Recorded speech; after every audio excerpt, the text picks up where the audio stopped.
విదేశాలలో చదవాలనేది మీ కోరిక, కానీ చాలా సందేహాలు. వీటన్నిటికీ ఫుల్ స్టాప్ పెట్టి మీ డ్రీమ్స్ ఫుల్ఫిల్ చేసుకోండి. Contact Videsh consults. నమస్తే, వెల్కమ్ టు ఐ డ్రీమ్. నా పేరు ప్రసాద్. విశాఖ ఉత్తర నియోజకవర్గం ఎమ్మెల్యే, తెలుగుదేశం పార్టీకి సంబంధించిన సీనియర్ నేత గంటా శ్రీనివాసరావు వైఖరి ఆ పార్టీలోనే కొంత అనుమానాస్పదంగా ఉంది. ఆయన సంక్రాంతి అల్లుల్లా ఎన్నికలు వచ్చేటప్పుడే గంటా శ్రీనివాసరావు ప్రజలు గుర్తొస్తారు, లేదంటే ఒక నియోజకవర్గం గుర్తొస్తుంది. అలాంటి గంటా శ్రీనివాసరావు వైఖరి విషయంలో అదే సామాజిక వర్గానికి సంబంధించిన నేత అయినప్పుడు కూడా కాపు జేఏసీ తీవ్ర స్థాయిలో విరుచుకుపడుతున్న పరిస్థితి కనిపిస్తుంది. ఎందుకంటే ఆయన వైఖరి అలాంటిది. మరి తాజాగా విశాఖపట్నం స్టీల్ ప్లాంట్ ప్రైవేటీకరణకు వ్యతిరేకంగా రాజీనామా చేశానని ప్రకటనలు చేసిన గంటా శ్రీనివాసరావు దాన్ని స్పీకర్ ఆమోదించిన వెంటనే ప్లేట్ మార్చి ఇది పూర్తిగా రాజ్యాంగ విరుద్ధం, చట్ట విరుద్ధం అంటూ ప్రకటనలు చేయడం కూడా అతని ఇమేజ్ని మరింత డ్యామేజ్ చేసినట్లయింది. ఇదంతా కేవలం డ్రామా కోసమే, ప్రజల కోసం కాదు అన్న భావన కూడా తలెత్తింది. ఈ మొత్తం ఎపిసోడ్కి సంబంధించి మొదటి నుంచి కూడా గంటా శ్రీనివాసరావు వైఖరిని వ్యతిరేకిస్తున్న కాపు ఉద్యమ నేత తోట రాజీవ్ మనతో ఉన్నారు. అన్న నమస్తే. అన్న, గంటా శ్రీనివాసరావు గారి వైఖరి విషయంలో అంటే వ్యక్తిగతంగా మీకు ఆయన మీద ఏం లేనప్పుడు కూడా ఆయన వైఖరి, ఆయన అవలంబిస్తున్న విధానాలు, ఆ పార్టీలో ఉంటూ ఏ రకంగా ఎవరికి మేలు చేయాలన్న అంశాల మీద ఆయన రకరకాలుగా తీసుకునే స్టాండు, వీటి మీద మొదటి నుంచి కూడా మీరు విభేదిస్తూ ఉన్నారు.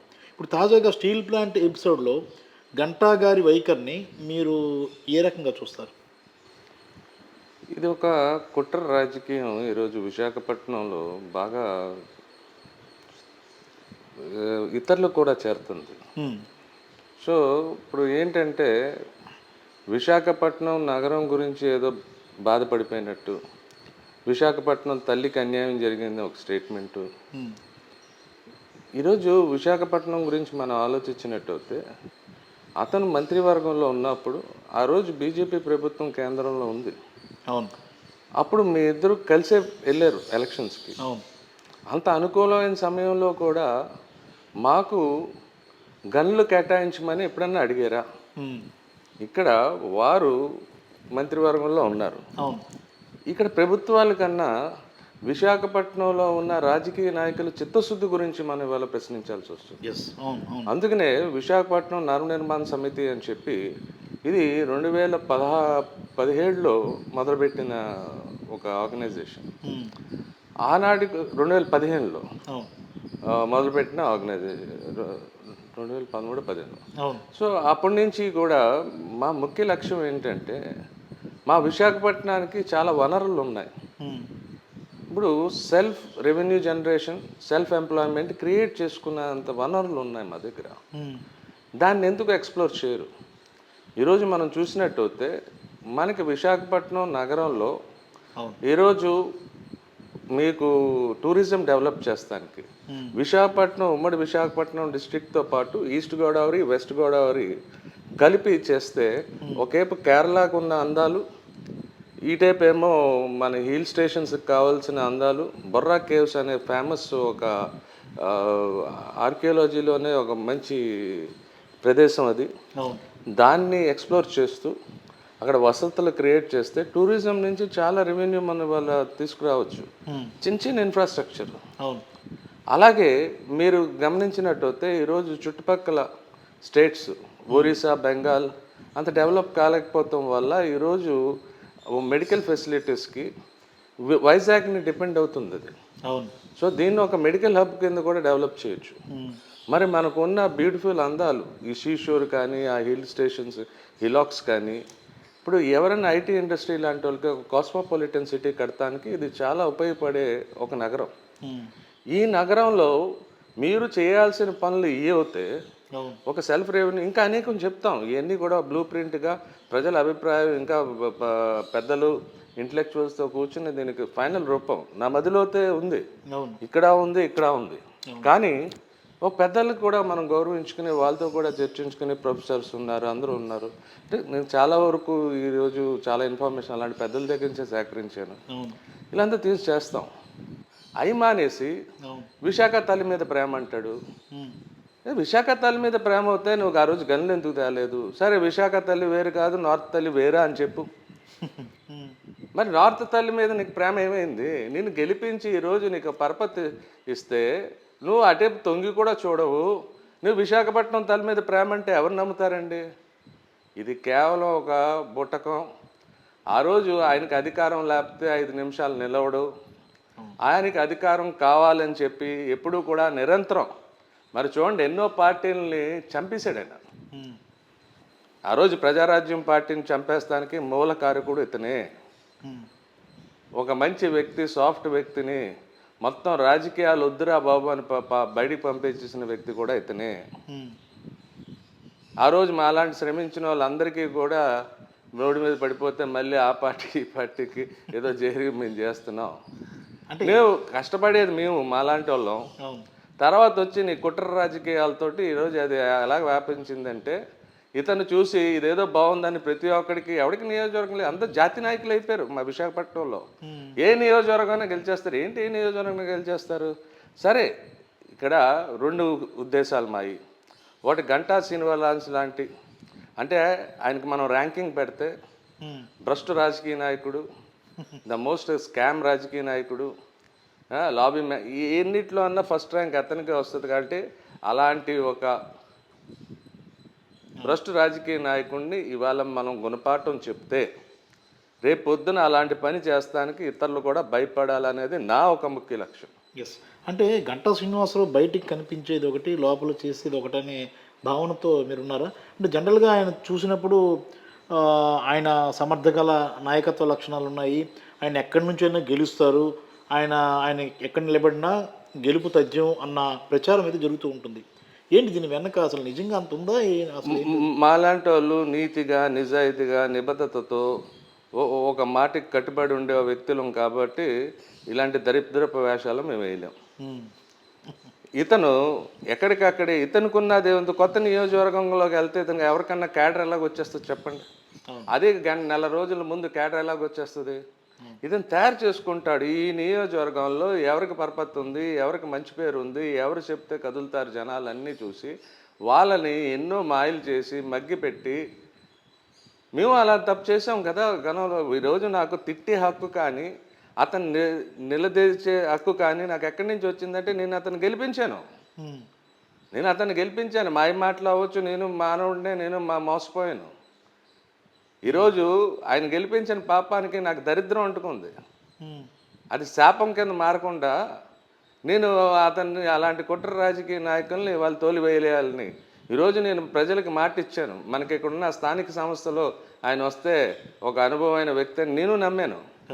కానీ ఒక నెల రోజుల్లో చేసేదని మాలాంటి వాళ్ళ పరపతిని కూనీ చేస్తాం కదా ఇది.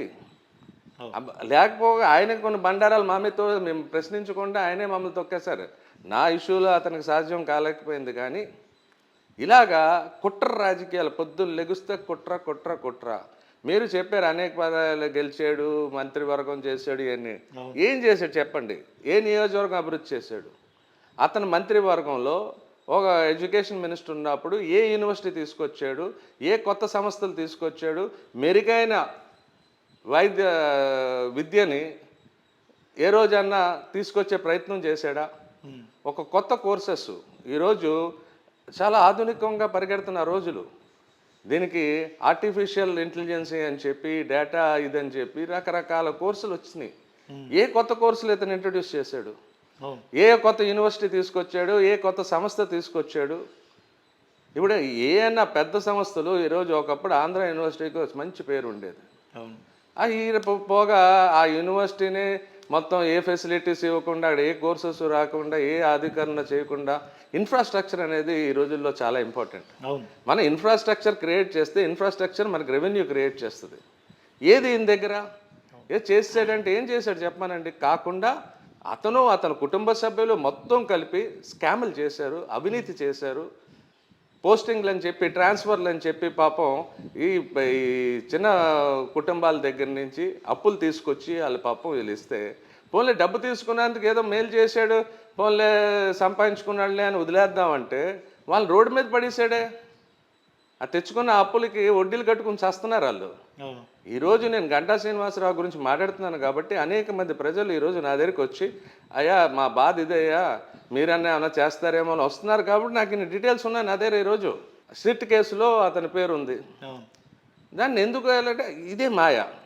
నేను మీ పార్టీకి వచ్చేస్తున్నాను, నా మీద ఏం చేయకండో, మరి ఏం మాట్లాడతాడో, ఎవరిని మడతేస్తాడో ఇవన్నీ చేసుకుని ఈరోజు నేను పెద్ద రాజకీయ అంటే నాకు ఎక్కడ నవ్వు వచ్చిందంటే ప్రసాద్ గారు, ఆయన మొన్న త్యాగాలు చేసాను, అవునవును. ఇంకెన్నో త్యాగాలు చేసేస్తానంటే ఊళ్ళో ఒక్కసారే ఇతనేంటి త్యాగాలు అంటే అసలు నీ నోట్లోంచి ఆ పదజాలాలు నచ్చలేదురా బాబు అని అనుకుని దెయ్యాలు వేదాలు వల్లించినట్టుగా నేను త్యాగాలు చేసేస్తాను, ఇంకెన్నో త్యాగాలకు సిద్ధం. ఏంటని కుట్ర రాజకీయం మాకు. ఒక పార్టీలో ఉన్నాం సార్, పార్టీ లైన్ ఉంటుంది. ఆ పార్టీ లైన్ దాటేటప్పుడు అక్కడే రాజీనామా చేయాల్సింది. నాకు ఎవరి భావనాలది, మనకు స్వేచ్ఛ ఉంది. మన రాజ్యాంగంలో మనకు స్వేచ్ఛ ఉంది. మనం ఎవరికి కూడా ఇది కాదు. అలాంటప్పుడు నువ్వు పార్టీకి రాజీనామా చేసి మూడు రాజధానుల ముద్దు అమరావతి వద్దు అన్నది చెప్పుంటే బాగుండు. కానీ ఒక పార్టీలో ఉండి పార్టీ లైన్ మారుతాం అనేది కూడా తప్పు. మనం నచ్చలేకపోతే అక్కడ నువ్వు ఇంటర్నల్గా కూడా ఫైట్ చేయొచ్చు, లేదండి ఇది కరెక్ట్ అండి అని. అప్పటికే ఒప్పుకోలేక నువ్వు స్ట్రాంగ్, నీ ఉద్దేశం స్ట్రాంగ్గా నువ్వు భావిస్తే రాజీనామా అక్కడ చేయాల్సింది రాజీనామా.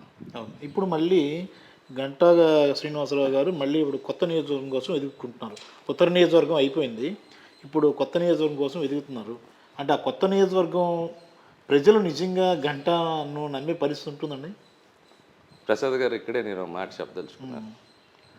ఈరోజు నాకు లౌక్యం తెలియదు, ముక్కుసూటి మనిషి, అందుకు నేను నిజాయితీ కలిగిన రాజకీయం చేస్తున్నానే తప్ప లౌక్యం తెలియక వ్యాపారాలన్నీ మేము చేయలే. లౌక్యం లేకపోతే వ్యాపారాల్లో ఉంటాం మేము. ఈరోజు ఆయన అంటే ప్రజలు వాళ్ళు తెలుసుకోవాల్సింది ఏంటంటే, ఇది మన నియోజకవర్గం, ఇక్కడ నా శ్రేయోభిలాషులు ఉన్నారు, నా నమ్మే ప్రజలు ఉన్నారు. ఈ ఏరియాకి ఏంటి సమస్యలు, దాన్ని ఎలాగ మేము అధిగమించుకోగలం, నిరంతరం మా థాట్ అలాగే ఉంటుంది. ఇప్పుడు ఇలాగ ప్రతిసారి ఒక నియోజకవర్గంలో ఒక 4 సంవత్సరాలు 4.5 సంవత్సరాలు నాకు అనేక పార్టీలో అనేకమైన అవకాశాలు వచ్చాయి.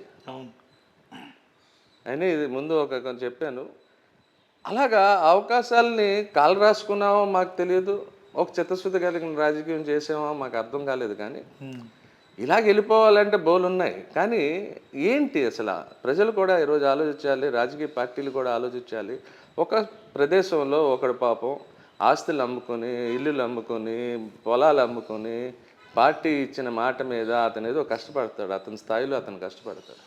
ఆ 4.5 సంవత్సరాలు ఒకరితో నడిపించి లాస్ట్ 2 నెలలు 3 నెలల్లో ఇతనికి ఇస్తాం ఎంతవరకు సబు అని. ఈరోజు డబ్బు రాజకీయం, డబ్బు అవసరమే అవ్వాలి తప్ప యావత్తు డబ్బు అవుతే మాత్రం రాబోయే రోజుల్లో మా పరిణామాలు. ఎందుకంటే ఈరోజు మనకి విశాఖపట్నంలో పట్టి పీడిస్తున్న అంశాలు చాలా ఉన్నాయి. ఒక కాలుష్యం కానివ్వండి, ఇతరదు. ఇప్పుడు ఈరోజు మనం నెగ్లెక్ట్ చేస్తే రాబోయే రోజుల్లో the children are not safe in Visakhapatnam. ఎందుకంటే ఈ డస్టీ కార్గో ఏదైతే వచ్చిందో, కోల్ డస్ట్ కానీ ఇంకోటి కానీ, దీనివల్ల ఈరోజు పిల్లలకి ఒక బ్లాక్ లంగ్ అనే రోగం, అలర్జిక్ బ్రాంకైటిస్ అనే ఒక రోగం, ఇలాగా అనేక రోగాలు కూడా ఈరోజు మన పిల్లలకి. సో మనం ఈరోజు మనకు భద్రత లేదు, మన పిల్లలకి భద్రత లేదు. They are not safe to live in this city. అలాంటి అంశాల మీద, అలాంటి తీవ్రతైన అంశాల మీద మనం ఆలోచన చేయకుండా, ఇక్కడ రెవెన్యూ జనరేషన్ గురించి ఆలోచించకుండా, ఈ విశాఖపట్నానికి ఇన్ఫ్రాస్ట్రక్చర్ డెవలప్ చేయండి, ఆ సిటీయే మీకు బోల్డ్ డబ్బులు తీసుకొచ్చి పెడుతుంది. There will be lot of economics there. ఇప్పుడు ఒక వ్యవస్థ వస్తే ఆ వ్యవస్థకు ముడిపడి చాలా మన లోపల ఆ డబ్బు ఇక్కడిక్కడే తిరుగుద్ది. కాబట్టి మన వైజాగ్ ఒక చాలా డెవలప్డ్ సిటీ కింద తయారైపోతుంది. రెవెన్యూ జనరేట్ చేస్తున్నప్పుడు ఆ రెవెన్యూలోంచి కొంచెం ఖర్చు పెడతా ఉంటే ఇన్ఫ్రాస్ట్రక్చర్ డెవలప్ అవుతూ there is all the scope of Vizag ఒక పెద్ద కాస్మోపాలిటన్ సిటీ తయారవడానికి ఈరోజు మనం చూస్తే నార్త్ ఇండియన్స్ ఈ మనకున్న సంస్థలు నేవీ వీటి వల్ల అవును అందరూ కూడా ఈరోజు సామరస్యంగా కలిసి ఉంటున్నారు. అవును ఈరోజు దానికి కూడా ప్రమాదం తెస్తున్నాడు ఈయన. రెండు బలమైన సామాజిక వర్గంలో చిచ్చు పెడతాం ప్రయత్నం కూడా చేస్తున్నాడు ఇతను. అంటే ఇలాంటి వైఖరి ఉన్న గంటా శ్రీనివాసరావు విషయంలో ఫైనల్గా ఓటర్లకు ఆయన ఎక్కడి నుంచైనా పోటీ చేయని తెలుగుదేశం పార్టీ ఆయన నమ్ముతుంది అనుకుంటున్నాను నేను. ఇంకా ఎందుకంటే ఆయనకి ధనబలం ఉంది అనే ఉద్దేశంతో ఓటర్లకు మీరేం సూచిస్తారు సార్? మీరు ఫస్ట్ ఈ మాటకి నేను జవాబు చెప్తాను. ఇంకా నమ్ముతుంది అంటే నేను వస్తే టీడీపీ పార్టీ ఇంకా అలాంటి తప్పిదాలు చేస్తుందని నేను ఊహించట్లేదు. అంతేనా? ఎందుకంటే ఇప్పుడు అలా తప్పిదం చేస్తే ఈసారి మరి వాళ్ళకి చాలా గట్టి పరిణామాలు ఎదురు చూడాల్సి ఉంటుంది వాళ్ళు. ఈరోజు ఈయన నిరంతరం ఏం చేశాడో వాళ్ళు చాలా గట్టిగా గమనించారు. మరి వాళ్ళ పార్టీలోనే చాలా వ్యతిరేకత వచ్చింది. మరి ఈరోజు ధనం ఉంది అనే దానికన్నా లోపల ఆయన చాలా ఉన్నాయి అంటే బయటికి షో ఆఫ్. దానికన్నా ముఖ్యంగా ఈరోజు ఆయన ఒక కలర్ ఇచ్చాడు. మొత్తం అతను ఉన్న కమ్యూనిటీ కాపు జాతి అంతా అతని వెనకే ఉంది అని ఒక షో ఇచ్చాడు. ఎప్పుడైతే మాలాంటి వాళ్ళం అదంతా గుమ్మ ఇది దాంట్లో ఏ పసా లేదు, అదంతా అంబక్కు ఏ పసా లేదు, అలా షో చేస్తున్నాడు తప్ప అనేది అనేక సమయంలో. ఎందుకంటే మా కాపు భవనం సమయంలోనే అధికారంలో ఉన్నాననే ఒక మదంతో ఏ అధికార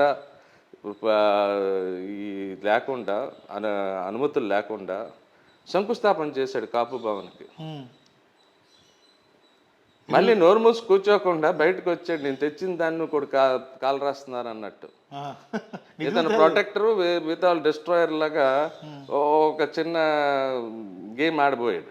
అప్పుడు నేను నుంచుని అసలు నీ ఒక తెచ్చిన అనుమతులు ఏవైతే ఉన్నాయో దాన్ని ఇవ్వాల్సిందిగా కోరినప్పటికీ నోరు మూసేశారు.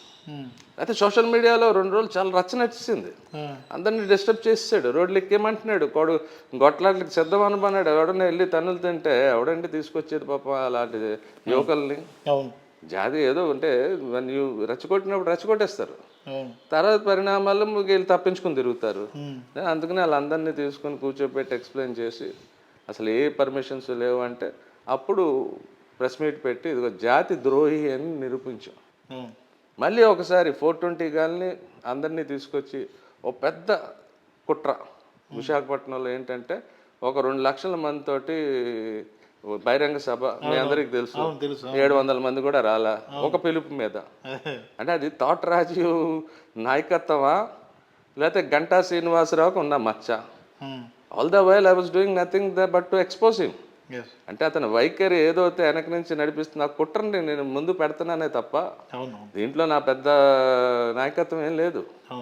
సో అలాగ ఆయన ఎక్స్పోజ్ అయిపోయి ఈరోజు ప్రతి పార్టీకి అర్థమైంది ఏంటంటే కులం నీ వెనక లేదు. ఈ 2-3 పట్టుకుని 4 రాకూడదని ఒక కొత్త పాత రాజకీయాన్ని ఫుల్ స్టాప్ పెట్టిస్తున్నాం. ఖచ్చితంగా ఈసారి ఆయనకి ఎక్కడిచ్చినా ఏ కాపు జాతి అక్కడికి వెళ్ళి ఆయన ఓడిస్తుంది. దీంట్లో అసలు తిరుగులేదు. సో ఇంకా అది మనసులోని తీసేసుకోండి. ఇతనికి ఇంకా పార్టీలు ఇస్తాయి అంటే మాత్రం ఇంకా ఆ పార్టీలు ఒక ఆత్మహత్య, సాధారణంగా మనుషులు ఆత్మహత్య చేసుకుంటారు, సరే పార్టీలు ఆత్మహత్య చేసుకోవాలి. అంతేనా? థ్యాంక్ యూ అన్న, థ్యాంక్ యూ వెరీ మచ్. ఇది తోట రాజీవ్ అంటే కాపు ఉద్యమ నేతే కాదు, స్టూడెంట్ లీడర్గా ఉంటూ అనేక ఉద్యమాలు చేపట్టారు. ఉన్నది ఉన్నట్లుగా ముక్కుసూటితనంగా ఉంటూ అంటే మన సహజంగా సామాజిక వర్గాల పరంగా విభజన అయిపోతున్న నేపథ్యంలో అన్ని వర్గాలతో కలుపుకొని పోయే వ్యక్తి తోటరాజు. కాపు ఉద్యమ నేతగా ఉన్నప్పటికీ కూడా అన్ని వర్గాలతో మంచి స్నేహ సంబంధాలు ఉన్న వ్యక్తి. చివరికి గంటా శ్రీనివాసరావు చేసిన వ్యవహారాలు ఏవైతే ఉన్నాయో వాటిని బయటకు తీసి కాపు ద్రోహిగా చిత్రీకరించిన ఘనత కూడా రాజీవ్ది. రేపు ఎక్కడ పోటీ చేసినా ఆయనకి ఏ పార్టీ కూడా టికెట్లు ఇచ్చే పరిస్థితి ఉండదు అని ఘంటాపదంగా చెప్తున్నారు. ఒకవేళ కనుక ఘంటాపదంగా టికెట్లు ఎవరైనా ఇస్తే ఏ పార్టీ ఇచ్చినా ఆ పార్టీలు నాశనమయ్యే పరిస్థితి ఉంటుందని కూడా హెచ్చరిస్తున్నారు. ఇలాంటి పరిణామాల్లో గంటా భవితవ్యం ఏంటి అన్నది ప్రస్తుతం $1 మిలియన్ ప్రశ్నగా మారిపోనుంది.